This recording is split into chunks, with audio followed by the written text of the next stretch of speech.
Umass4Palestine is a campus-wide coalition of pro-Palestine organizers advocating for education, discussion, and collective action regarding the ongoing settler colonial occupation of Palestine.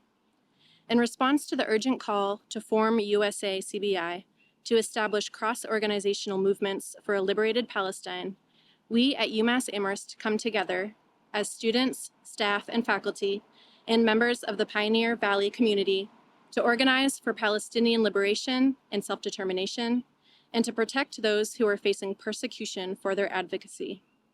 We are gathered here today to release a press statement on behalf of our organization and to address the ongoing legal proceedings for the Mullins 134, who were arrested on May 7th during a pro-Palestine action, which took place at the University of Massachusetts Amherst.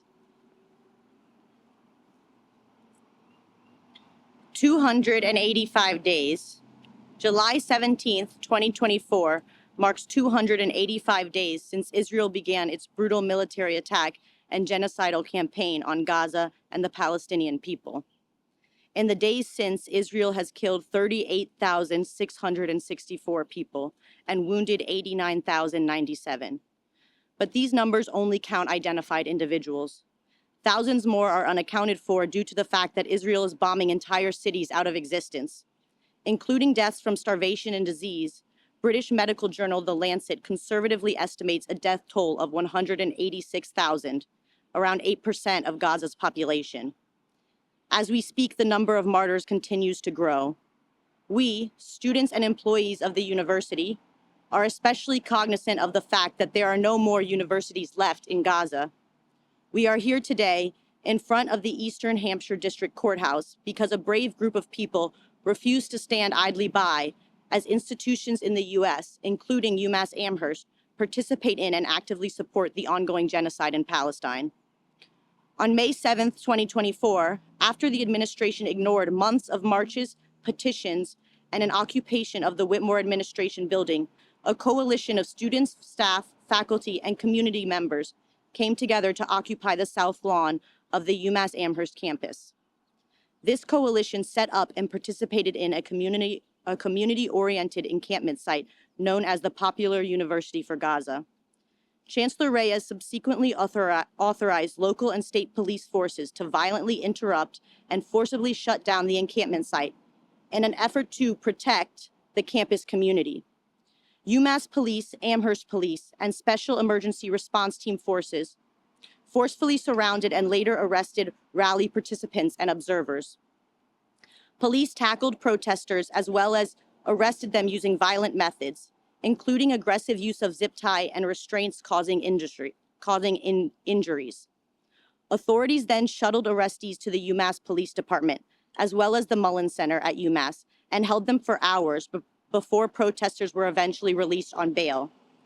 Those held overnight at the Mullins Center report police restraining them via the use of zip ties to the point of physical injury and denying them access to the bathroom and to water for hours at a time. In addition to arresting bystanders and demonstrators, police also arrested volunteer medical staff and student journalists.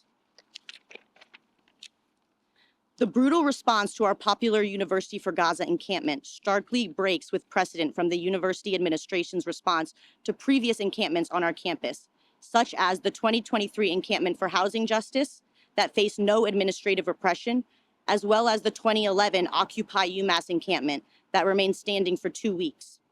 Robert Hullab, who was then chancellor of UMass Amherst, told student protesters in 2011 that they would most assuredly not be removed through police brutality. The comparatively aggressive response of Chancellor Reyes to the encampments, which took place initially on April 30th and again on May 7th, follows the global trend of extreme repression against protesters in support of the liberation of Palestine. In addition to the 134 arrests made in May, UMPD is seeking felony charges against 2 additional students who have been unfairly singled out as leaders of the demonstration.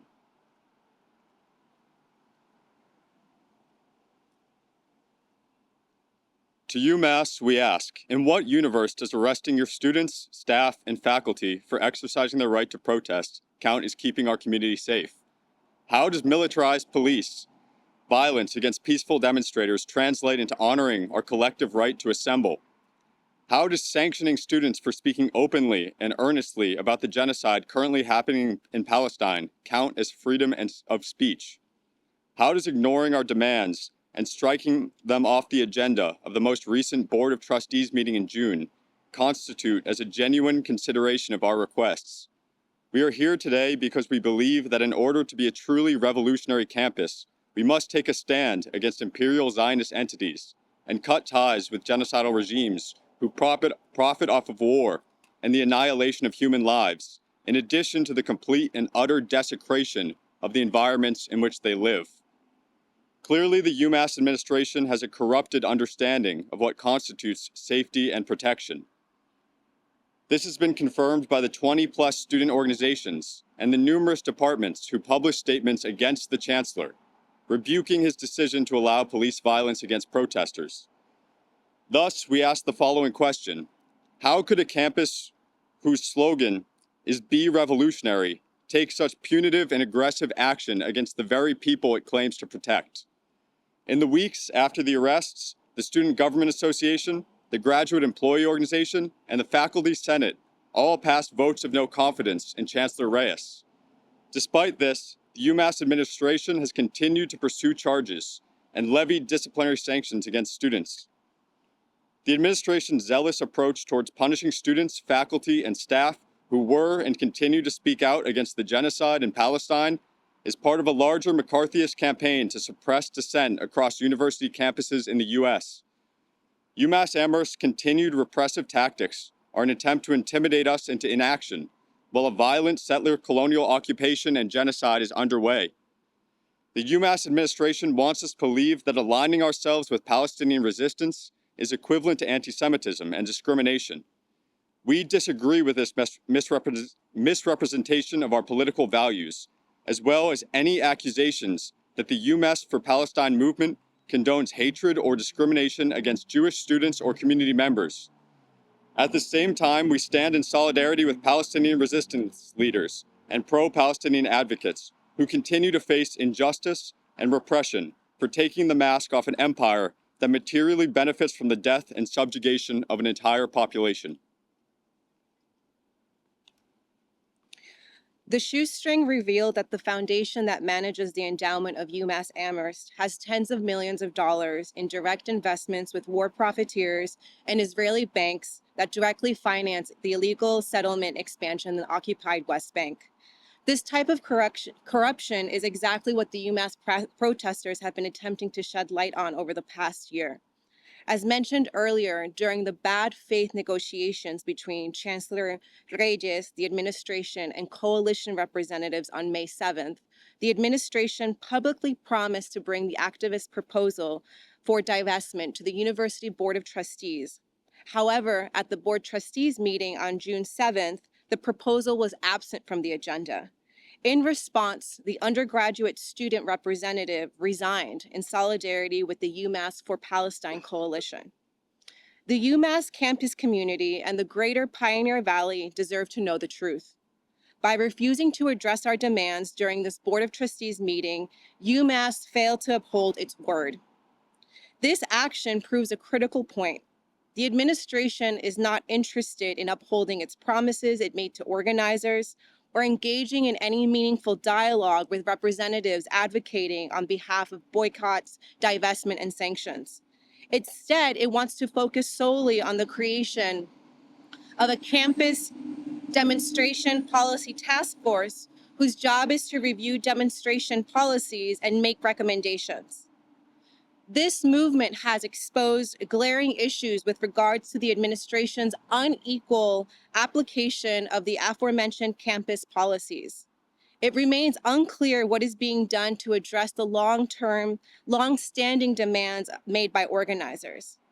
While UMass Amherst remains relentless in its commitment to genocide, we remain steadfast in our struggle to see a free Palestine from the river to the sea. We stand in solidarity with our Palestinian comrades, as well as journalists like Bisan Auda.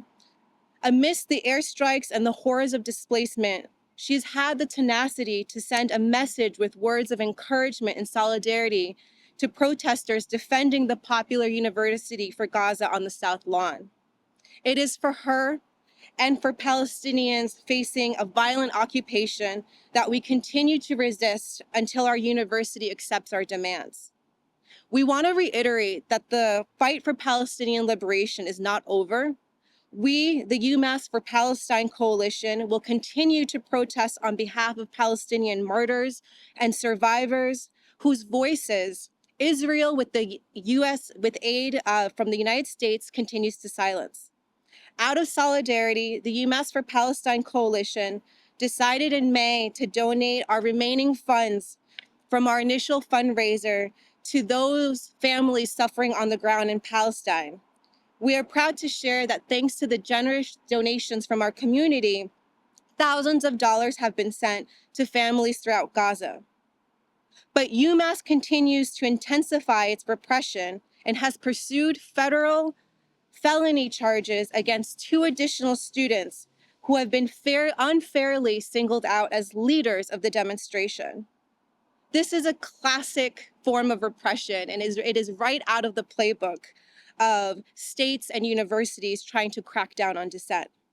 So we ask our community members who are able to support our new fundraiser, which can be found at the Give Butter at givebutter.com/UMass4P.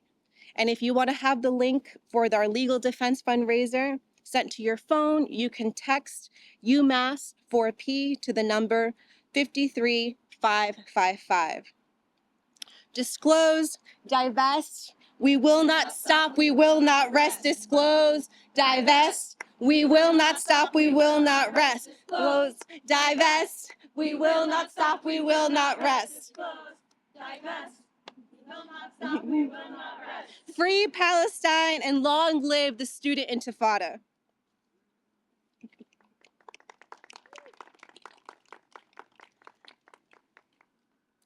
And hi, I'm part of the legal team, and I'm here to answer any questions that y'all might have.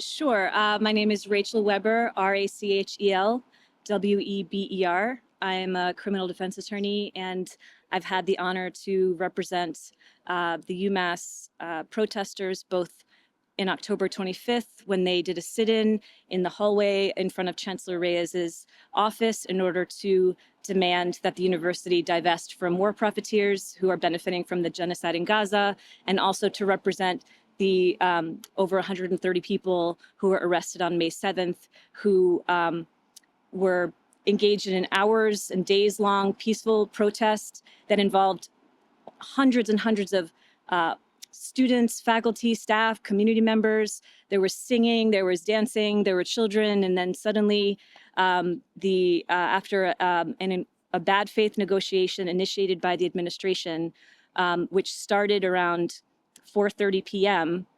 At that same time, police started to gather behind the Whitmore building, which is where Chancellor Reyes's office was. Meanwhile, the negotiation meeting had been scheduled across campus, not where his office was, clearly as a diversion. So the administration asked the encampment coalition, let's have a negotiation about your demands, essentially lured them away halfway across campus while dozens and dozens of police, while the negotiation was happening, were assembling behind Whitmore. And I went to the negotiation meeting to make sure that everyone in the room knew that police were assembling.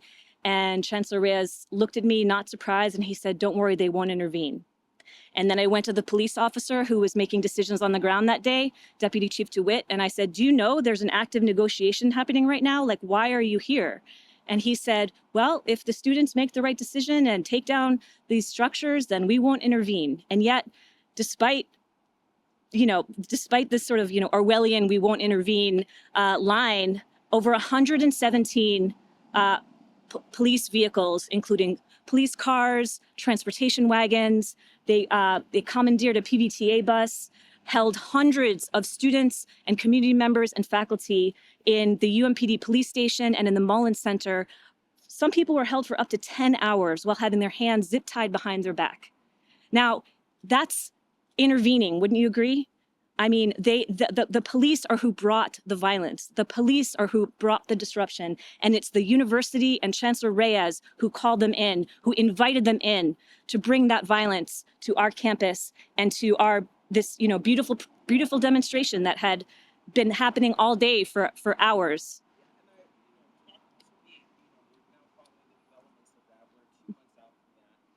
Walk me through where we're at in terms of legal proceedings. Sure. I joined you on the first day of, I think it was the second part, I think it was pretrial hearings. We were talking about diversion program opportunities.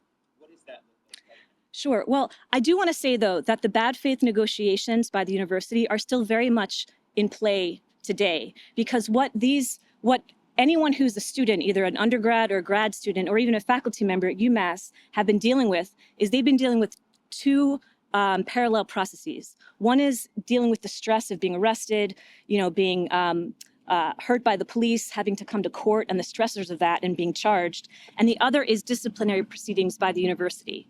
Now, the district attorney's office here has decided that had they had a chance to review the arrest videos, that almost all of the 134 arrestees probably wouldn't have even been arraigned. They would have decided not to arraign them at all.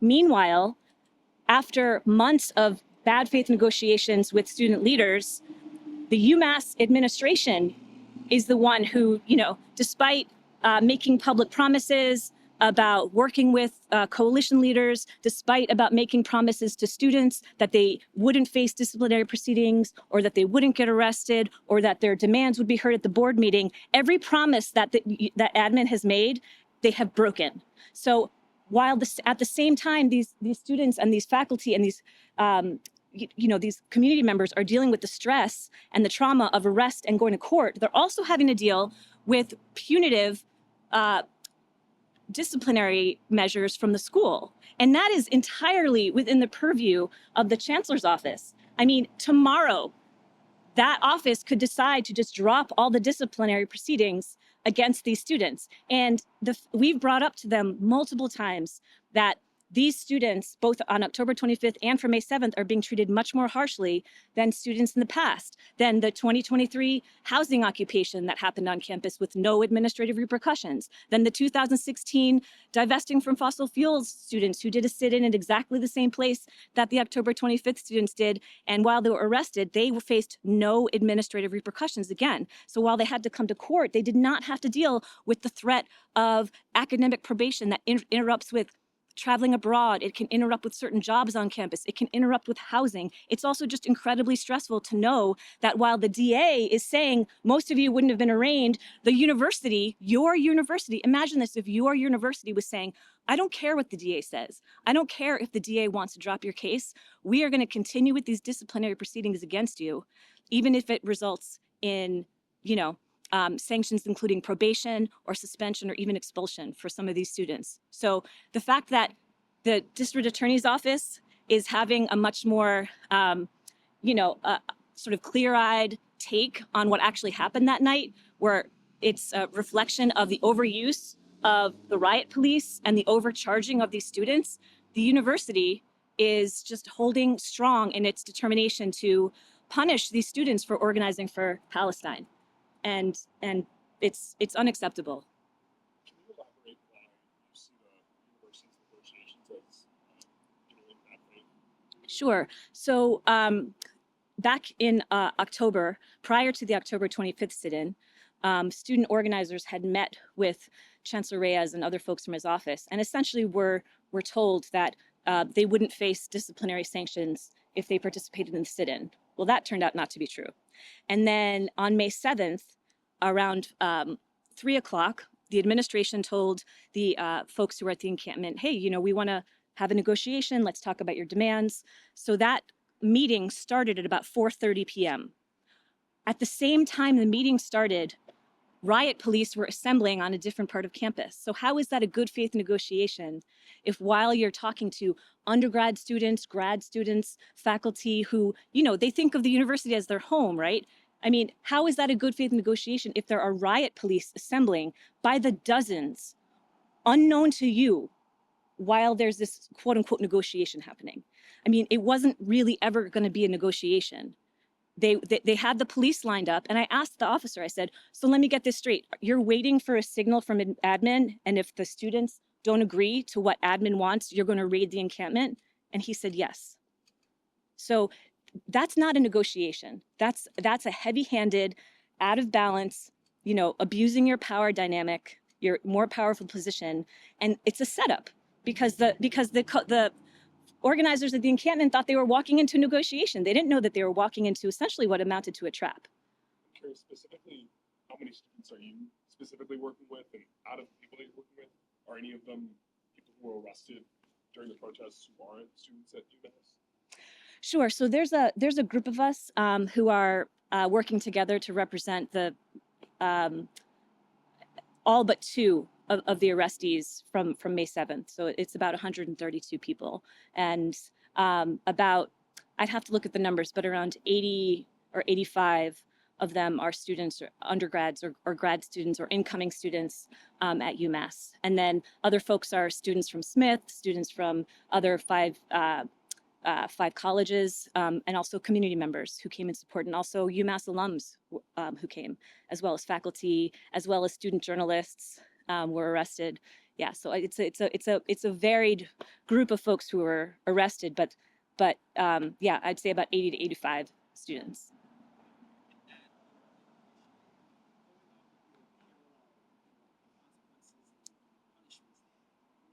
Talking about the legal action, have you heard from any of the protesters about any worries about retribution when they get back to campus? We're only a month away, or a month and a half or so away from students going back to the same place that they were taken off of campus. What have you heard from protesters so far about that? Well, I feel like I'm not the best person to answer that question, but you know, sorry, go ahead. I was going to say, I don't know if you guys are allowed to do this, but just to raise a hand, if you're going back to campus in the fall, are you worried about retribution from UMass Amherst?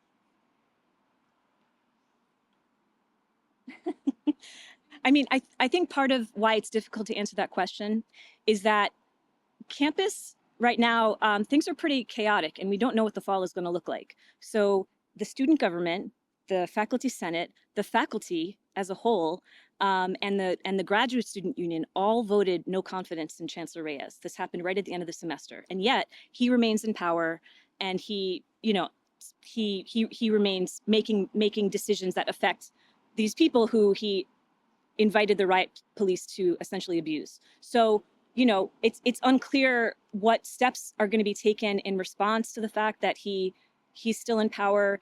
You know, we don't know if there's going to be sort of any reconfiguration on admin side or among organizers and faculty. So it's difficult to weigh in on that. We're all sort of, I think, waiting to see, you know, what's the landscape going to look like when we get back there in the fall. And then the landscape for this path right now, I know we can't really talk about what's going on, but there's still avenues, there's still possible situations that come out of this. Keep that real clear. But I was going to say, you know, we still hopefully are getting to a point where students are seeing the charges dropped against them, seeing any. Yes, so I think that by September we'll have a much better idea of that. And my sense is that, you know, come September, it's entirely possible that a large majority of the arrestees are going to have at least these charges dropped against them in court. But that's not what's happening in the disciplinary proceedings. What we've seen so far from the disciplinary proceedings is that even if you had arrest video that showed that you were really hurt by the police, or that you didn't even come to the protest until hours after the police gave their dispersal warnings, that the conduct board just hasn't been that interested. And so that's, you know, unfortunately, I think what we're going to see is, you know, that the university is going to sort of continue on its track of punitive measures against organizers for Palestine, even if the majority of the criminal cases are dismissed. I see other folks. We have some people who are willing to speak about their personal experiences, both with the encampment and also with the sanctions process that's happening. Can I just have one more question for Rachel? Sure. Can you talk about the nature of the charges against the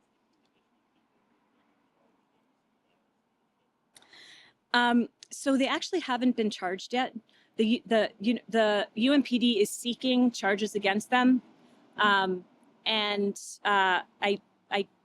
because Some of that is not part of the public record yet. I can't really get into it, but what I can say is that there are two people who were not arrested on May 7th.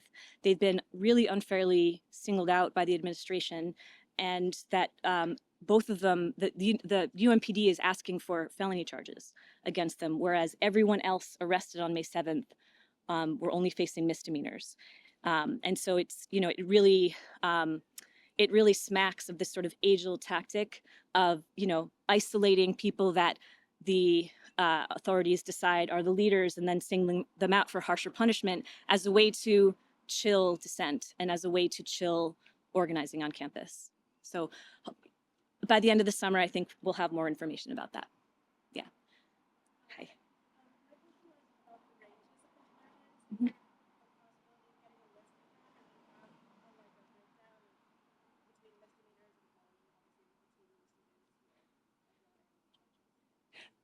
So in terms of the people who have, you know, already been arraigned, I'm happy to get you, you know, information about the range of charges. I mean, for the most part, it's trespassing, failure to disperse, and then some people are charged with resisting arrest. A couple people are charged with disorderly conduct. And then, like I said, in terms of the other two students, they have not actually been charged yet. There still has to be a process in court where a clerk magistrate reviews the evidence to determine whether or not those charges will move forward. And obviously, you know, we're all very much hoping that the felony charges do not move forward. I'm sorry. One last thing. Mhm. We're talking about this now, as you guys about this as well, about, you know, the Mullen Center. It seems like there was a lot of conversation around that in situations where people were not allowed to drink, were not allowed to use the bathroom. Could we see something legally come out of that for some of these protesters who have faced all of those harsh realities in the Mullen Center? Well, it's premature to weigh in on that.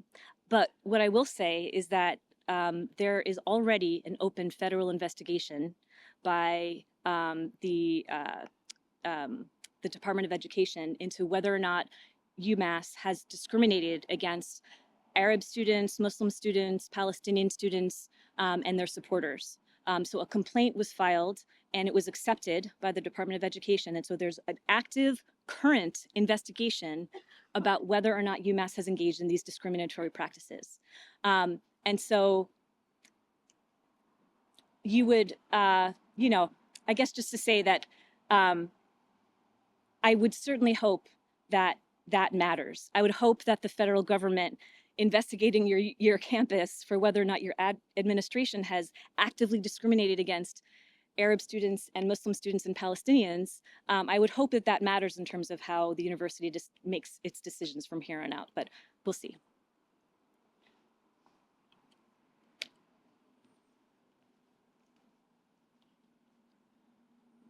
I don't know if anyone has any questions or.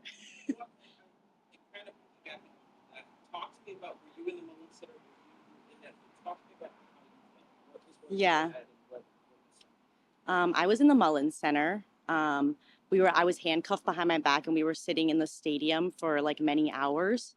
And I have chronic neck pain, and my neck and my shoulders were in an incredible amount of pain. I didn't realize how painful it was to have your hands tied behind your back for so long. And I asked the officers if they could tie me in the front, and they refused multiple times. And I started crying, and they still refused until some other protesters had to come and like beg the officers to handcuff me in the front. And then I was finally handcuffed in the front. And part of the reason I started crying was because I felt like I had never felt so helpless. And I felt like the officers really didn't care about our well-being at all. In fact, it seemed like they were angry at us. At some point, once my hands were tied in front, someone had a water bottle, and I tried to give the person next to me some water, and the officer told me to sit down and not give anyone water. So we were repeatedly, we had to like beg and cry and chant. At some point, we were chanting, medic, medic, medic, because someone had their handcuffs so tight and were bleeding, and the officers wouldn't pay attention to us. So it was a very scary experience. I've never felt like I've had less agency. It didn't seem like the officers cared about our well-being at all, and we were kept in very uncomfortable positions for hours. And I was handcuffed for maybe, I don't know, 5 or 6 hours, and we didn't sleep throughout the night. We didn't have any food or anything like that. I didn't drink any water while I was there. So yeah, I don't know if anyone has any. I don't know if you guys want to speak to. you have anything else to add? No? Okay. I had another question. Are Yeah. you going back? Yes. Talk to me about what you're feeling right now when it comes to going back to the same place you were arrested and detained for. What are your thoughts about that?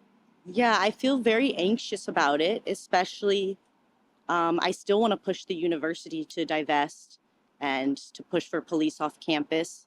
But I'm also afraid of like showing up to protests because it's kind of unclear like how UMass will respond. We have these student code of conduct sanctions kind of seem to be like an act, like Rachel was saying, like the DA has been like offering to dismiss many charges. It kind of seems like the student code of conduct things are for deterrence. And once you get put on probation or something like that, if you break the student code of conduct again, you can be expelled. And so I feel afraid of like going to protests, voicing my thoughts on campus because I'm not sure how UMass will like target us again because it seems like they don't want to hear us. Yeah, and it seems like, yeah, UMass doesn't want to hear from its students and instead wants to criminalize them instead of listening to them. And I feel super anxious about that. Yeah. I don't know, but I hope so. I think we were put in conditions that were like inhumane and like borderline torturous, to be honest. Yeah, I'll let some other people speak now. Yeah, I can speak to similar experiences, but I first and foremost want to speak to the what I see as the climate of fear and repression being fostered by UMass admin on campus. And I have firsthand experience of how this has affected students. After a night spent in abusive detention, I got my phone back, and the first set of emails coming into me were from my students who were telling me that they couldn't come to class because they were terrified to leave their dorm rooms. They're not terrified of the protests, they were terrified of the police violence, of the state violence of the UMass administration. And right, this has had a chilling effect, and this violence was not limited to that one day. This violence is something that continues. It continues through the legal process. It continues through the process in which they're trying to sanction us, which they're trying to punish us, which they're clearly trying to silence us, that they are complicit in genocide, and so they're trying to make sure that we are also complicit in genocide, so we can't call them out, right? This is not going to work, but this is what they're trying to do. This is why they're putting students on probation to silence them in kind of an Orwellian turn, charging us with these violations that are disturbing behavior, right? When we are calling out the hypocrisy, right? We are saying that what you are doing is disturbing behavior, not only on May 7th, but what the government is doing is disturbing. What the Israeli government is doing is clearly disturbing, right? So this inversion, this attempt to put, to accuse us of disturbing behavior, to accuse us of violence, to accuse us of making people unsafe, when it's the UMass administration that is doing so. I'm happy to speak to any other questions as well.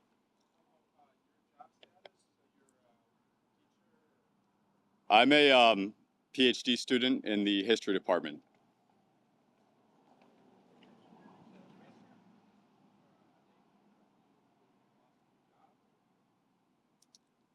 They have. I mean, they have not directly. Don't trust the administration to operate in good faith, and we are proceeding under what we understand as coercion and threat, regardless.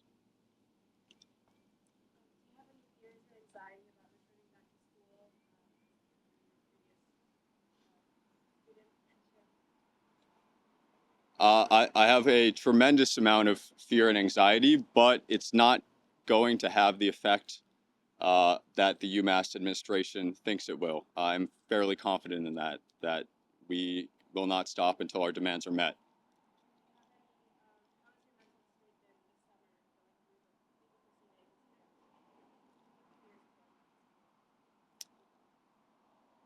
I mean, we know that we are doing the right thing and they're doing the wrong thing, and that we are protesting a genocide. And that's, I think I can speak for many of us, but don't represent anyone but myself. I was going to piggyback off that question. Talk about the upcoming year as well. I know that there's fear of the protest. I know you talked about fear of protesting later on in this year. Talk to me about will the protests, will the encampments continue as we prepare for that? As we get to campus the first week, are there still protests that will continue after? Yeah, I can't speak to any direct plans. I can say that, the conditions that brought us to protest in the first place are still ongoing. The slaughter hasn't stopped. And to the point about mental health, I mean, that whether our mental health is affected by these proceedings or mental health is affected by witnessing a genocide and seeing the carnage and the horror and the violence enabled by the US every day. So that's, there's no direct comment on any plans going forward, but we are, we're continuing in our activism.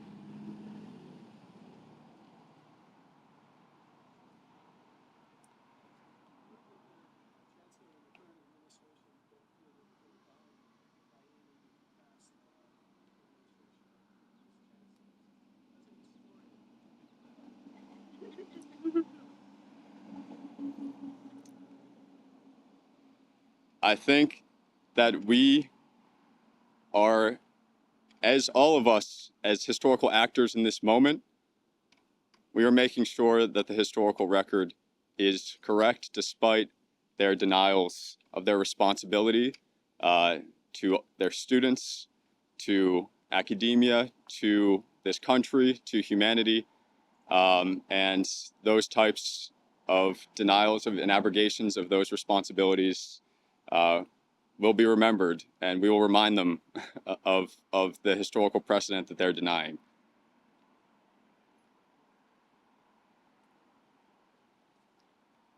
Hi, so I'm happy to speak as a faculty member, as somebody that has been a faculty advisor accompanying the students through their conduct hearings. And I've been accompanying students since November in the conduct hearings. And I'm also a scholar of the criminalization of protest in Latin America. And one of the things that's been absolutely shocking to see is that the processes that have been much more punitive and traumatizing for students have been the student code of conduct.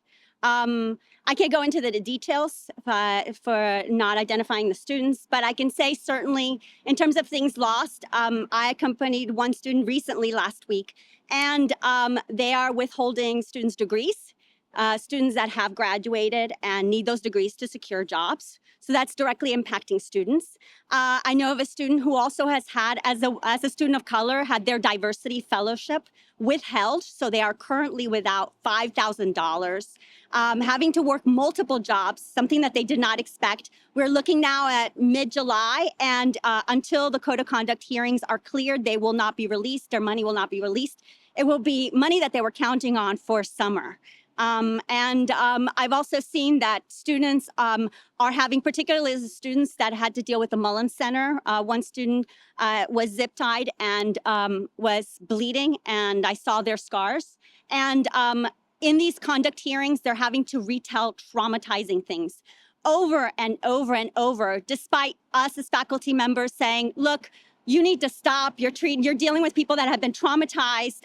Please don't keep asking the same information.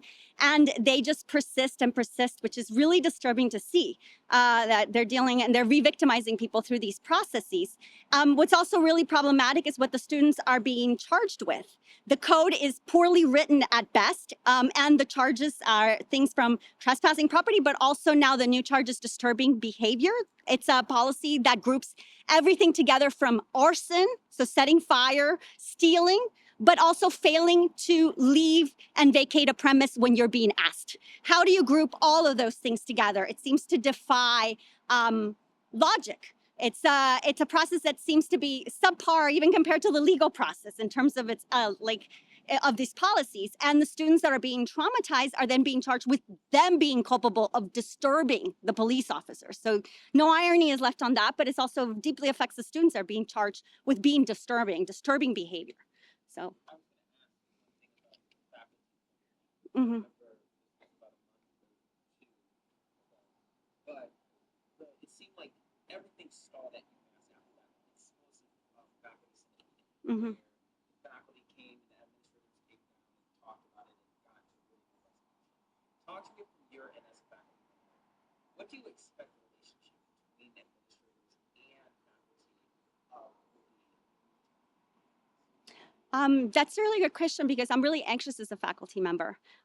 It almost seems like not very much in good faith to keep to not honor what was decided in an unprecedented meeting, which was attended by I think over 1,000 people. I've been at UMass for 16 years, and I've never been at a faculty senate meeting quite like that. To have attained the results that we did and not have those be honored or even presented at the Board of Trustees doesn't send us a good signal at all. It doesn't send a signal, it sends a signal that we don't matter and that it's invisible, our concerns, even things that were done procedurally through our existing processes, just like the students went through the student, it says the SGA, the Student Government Association, we went through the Faculty Senate, and yet these things were not honored. So it just doesn't send a good signal to us. Also, as a faculty member in terms of teaching, I'm deeply anxious about how we're possibly going to teach in this kind of climate. We left it off. My last day of class was right after riot police was called. All of my students, whether arrested or not, were deeply disturbed and traumatized. They had families calling, deeply concerned. The last day of class was like a last day of class I've never had in my teaching career. A lot of tears, a lot of concerns, a lot of upset students, of which we heard nothing from the administration about the care or concern or anything to voice the reality. It's almost like they didn't acknowledge that reality. And then they were expected to just get their acts together and do finals and then keep going and then disband for the summer. I don't expect that just vanishes from student memory. And I expect that those are the student learners that we're going to be having to now pick up the pieces as faculty members. We're not given the tools to then how do we deal with students that had to deal with that during the last week of classes? And how do we teach, especially in the context of an upcoming election? It's like a lot of things that are coming together, and the administration's not giving us the tools of support or the good faith to know that we can confidently proceed.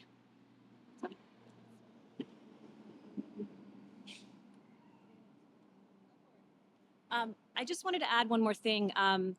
So something that has been incredibly frustrating is that when we've asked the university to justify their decision making, they just quote back at us aspects of the code of conduct. But as if because that code of conduct exists, they have no choice but to act the way that they have. That is blatantly untrue and is just a way to paper over the very intentional choices that they have been making all year long. Just as Angelica said that that the procedures that faculty have used, that the student government has used, have not been honored. There's a complete disconnect between the procedures that are in place for democratic governance, for accountability of our administration. Those procedures they're free to completely ignore. And yet when we ask them, why do you call 117 riot police cars to attack your students? They just quote at us the aspects of the code of conduct. And it's like, they have discretion about when and how to apply those codes of conduct. And when the university acts as if it has no choice, that's incredibly dangerous. And as all the historians in the crowd, I'm sure could attest that when governing bodies, when governments, when administrations deny their power, try to suggest that they do not have the power that they have, and make it even harder to pin down, who's the responsible one. Okay, now we can, have a conversation with that person. It, again, is a way to paper over all accountability for the university. And it's dangerous, and it is bordering on authoritarian. And especially when you look at what else is happening in this country, we would hope that UMass is a place that encourages the democratization of decision-making, that encourages students to participate in their community where they live. They live on campus. Their life is at school. They were organizing exactly where they live. That's exactly what we want young people to be doing. And that's what they did. And the university is completely, going overboard and disproportionate in their punishment of them. And then saying, well, we had no choice because here's what's in the code of conduct. So I just wanted to ask the public and the university community, If you hear the university sounding like it's saying it had no choice, please know that that is not true. They've been making very intentional choices from all year long, and the messaging has been very clear.